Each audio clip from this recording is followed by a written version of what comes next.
मुझे आरसीएम में आने के बाद में मौका मिला हिंदुस्तान के लगभग हर राज्य में जाने का। हर राज्य के लोगों की अलग अलग विशेषताएं हैं, लेकिन जब भी मैं गुजरात में आता हूं तो दो तीन चीजें मुझे बहुत आकर्षित करती हैं गुजरात में। पहला तो ये कि गुजरात के लोग खाने पीने के बहुत शौकीन हैं। यस और स्पेशली खमन ढोकला संभवतः हिंदुस्तान का सबसे ज्यादा जो वेजिटेरियन कम्युनिटी है और वेजिटेरियन रेस्टोरेंट है वो गुजरात में पाए जाते हैं। तो एक वेजिटेरियन होने के नाते गुजरात मेरी हमेशा पहली पसंद रहती है खाने के मामले।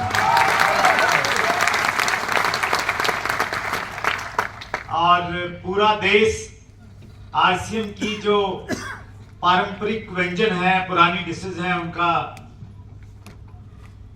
शौक से उनको इस्तेमाल करता है। तो इसलिए आरसीएम में भी खाकरा, पापड़ा, बहुत सारी चीजें हमारी इंट्रोड्यूस हो चुकी हैं। और दूसरी चीज मुझे बहुत अच्छी लगती है कि गुजरात के लोगों की विनम्रता, प्यार, सम्मान, अतिथि भाव अद्भुत देखने को मिलता है जब भी मैं आता हूं। और जब मैं आया, आपने जिस जोश से तालियां बजाई उसने मेरा दिल जीत लिया। आप सबका बहुत बहुत आभार। और तीसरी विशेषता है गुजरात की, पूरा देश ही नहीं पूरी दुनिया मानती है कि गुजरात वाले लोग धंधे की बात उनको जल्दी समझ में आती है, बिजनेस की बात जल्दी समझ में आती है। आरसीएम हालांकि एक बिजनेस नहीं है, एक अभियान है, लेकिन ये एक ऐसा अभियान है, इसको आप अभियान के तरीके से करेंगे लेकिन बिजनेस से ज्यादा आमदनी आपको ये दे देता है। तो वो बात भी गुजरात के लोगों को अच्छे से समझ में आ रही है। कंप्यूटर के आंकड़े इस चीज को भली भांति बता रहे हैं।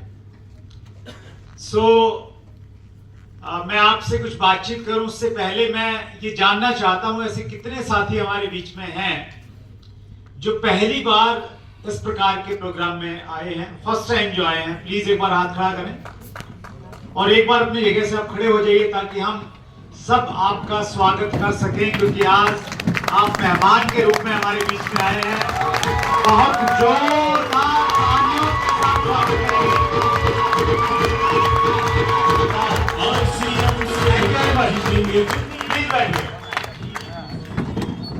आपका यहां पे आना दो बातें बताता है। पहली बात ये कि आप ओपन माइंडेड हैं। क्या है? खुले दिमाग के हैं। क्योंकि बहुत सारे लोग ऐसे थे जिनको जब ये बताया गया कि एक मीटिंग हो रही है उसमें आपने आना है, वो यहां आने से पहले ही समझ गए थे क्या होने वाला है। हेलो, लेकिन आप वैसे नहीं। आपने ये मुनासिब समझा कि आप जाएंगे और देखेंगे। और ये जो सदी है 21वीं सदी, ये उन्हीं लोगों की है जो ओपन माइंडेड रहते हैं, जो चीजों को देखना और समझना चाहते हैं, जो बदलाव के लिए तैयार रहते हैं। आपके आने का दूसरा संकेत यह है कि ऊपर वाला आपकी जिंदगी में कुछ बड़ा करना चाहता है, इसीलिए उसने आपको यहां पे भेज दिया है। क्योंकि आज की मीटिंग सोशल मीडिया पे है, व्हाट्सएप ग्रुप में डाली गई थी। हिंदुस्तान भर में कई हजार लोगों को ये मालूम है कि 11 अगस्त को अहमदाबाद में एक सेमिनार होने वाला है या नहीं है? यस। और उन हजारों लोगों में से सैकड़ों लोग ऐसे थे जिन्होंने वायदा किया था कि मैं जरूर आऊंगा। वो आए क्या? नहीं। वो इसलिए नहीं आए क्योंकि वो नहीं चाहता था वो आए, और आप इसलिए आए हैं क्योंकि वो चाहता था कि आप आ जाए। क्योंकि उसकी मर्जी के बिना एक पत्ता भी नहीं हिलता है।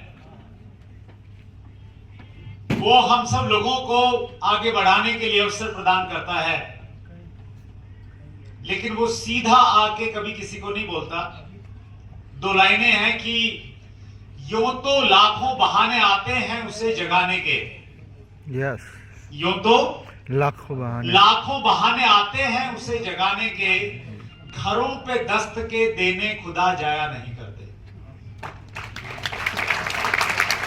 वो माध्यम चुनते हैं किसी न किसी को, और किसी को माध्यम चुना, उस माध्यम के द्वारा आज आप यहाँ पे पहुंचे हैं।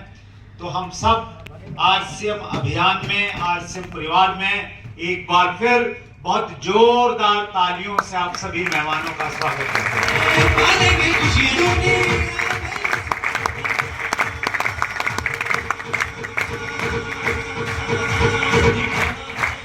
आपने अगर अगले लगभग 90 मिनट अपने आप को फिजिकली और मेंटली अगर आपने इस होल में रखा,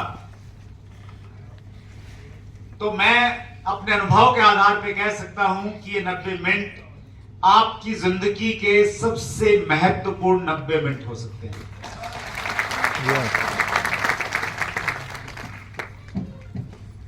किशन जी ने, जानू भाई और दूसरे टेक्निकल चीजों ने मेरी बहुत तारीफ कर दी। कहीं आपको कोई गलतफहमी नहीं हो गई हो कि मैं मंगल ग्रह से आया हूं, तो इसलिए मैं अपना थोड़ा सा परिचय देना चाहता हूं पहले, ताकि आप मेरे से रिलेट करें। मेरा नाम सुरेंद्र वत्स है और बेसिकली मैं हरियाणा से बिलोंग करता हूं। जींद करके एक वहां पे टाउन है जहां पे मेरा जन्म हुआ। एक मिडिल क्लास फैमिली की मेरी बैकग्राउंड रही। मेरे पिताजी सरकारी स्कूल में हिंदी के अध्यापक थे और मेरी माताजी हाउसवाइफ थी। परिवार में हम 2 भाई और 3 बहनें हैं। जब हम स्कूल कॉलेज में पढ़ने के लिए जाते थे, हमारे घर में बहुत ज्यादा पैसा नहीं था, लेकिन उसके बावजूद हमारे पेरेंट्स ने हम सबको बहुत अच्छी एजुकेशन दिलाई। मैंने 1996 में दिल्ली यूनिवर्सिटी से एमए किया संस्कृत में, और उसके बाद एक प्राइवेट टीचर के रूप में मैंने अपना करियर शुरू किया। मेरी जो पहली तनख्वाह थी वो मात्र 500 रुपया थी। कितनी थी? 500। 1 साल मैंने नौकरी की, और 1 साल नौकरी करने के बाद एक बात मेरी समझ में बहुत अच्छे से आ गई। अगर मैंने अपने सपनों को पूरे करना है तो नौकरी से मेरे सपने पूरे नहीं हो सकते। मुझे कोई ना कोई अपना काम करना पड़ेगा, कोई व्यापार करना पड़ेगा। कितने लोग हैं जो नौकरी करते हैं? मैं सीधा हैंड हाथ खड़ा करेंगे। काफी सारे साथी हमारे बीच में हैं जो जॉब करते हैं। मैं आपसे पूछना चाहता हूं, क्या जॉब करते हुए आप एक लंबी सी गाड़ी खरीद सकते हैं? नो। एक बड़ा सा घर बना सकते हैं? नो। नहीं बना सकते, क्योंकि जॉब का जो निर्माण है, जो डिजाइन है, वो इस प्रकार से नहीं किया गया है कि आप एक लग्जरी लाइफ जी लेंगे। अभी तो इस प्रकार से किया गया है कि जॉब करते हुए आप जिंदगी भर पत्नी के ताने सहते रहेंगे और कंप्रोमाइज वाली जिंदगी काटते रहेंगे। कुछ लोगों को ये बात अच्छी नहीं लगी हो तो मैं माफी चाहता हूं, लेकिन सच्चाई थोड़ी सी कड़वी तो होती है। होती या नहीं होती है? यस। और मैं ये बहुत कॉन्फिडेंस से इसलिए कह रहा हूं क्योंकि हमारी पूरी बैकग्राउंड, फैमिली बैकग्राउंड में सब लोग जॉब वाले रहे थे, तो मैंने बड़ी नजदीक से चीजों को देखा है। प्रॉब्लम ये थी मेरे साथ में कि कोई पारंपरिक व्यापार नहीं था। परिवार में किसी ने कोई बिजनेस नहीं किया था कि उसको मैं आगे बढ़ाऊं। मैंने इतना डिसाइड किया कि मैं गांव से शहर जाऊंगा। मेरे मामा जी वहां पे रहते थे, मैं वहां गया। वो कॉन्ट्रैक्टर थे, ठेकेदार थे। उनके साथ मैंने कुछ दिनों तक काम किया और वहीं पे मैंने केबल टीवी का बिजनेस एक केबल ऑपरेटर के रूप में शुरू किया। उस समय केबल नया नया आया था। एक डिश एंटीना आता था, 4 फीट बाय 4 फीट का साइज था, उसको छतरी भी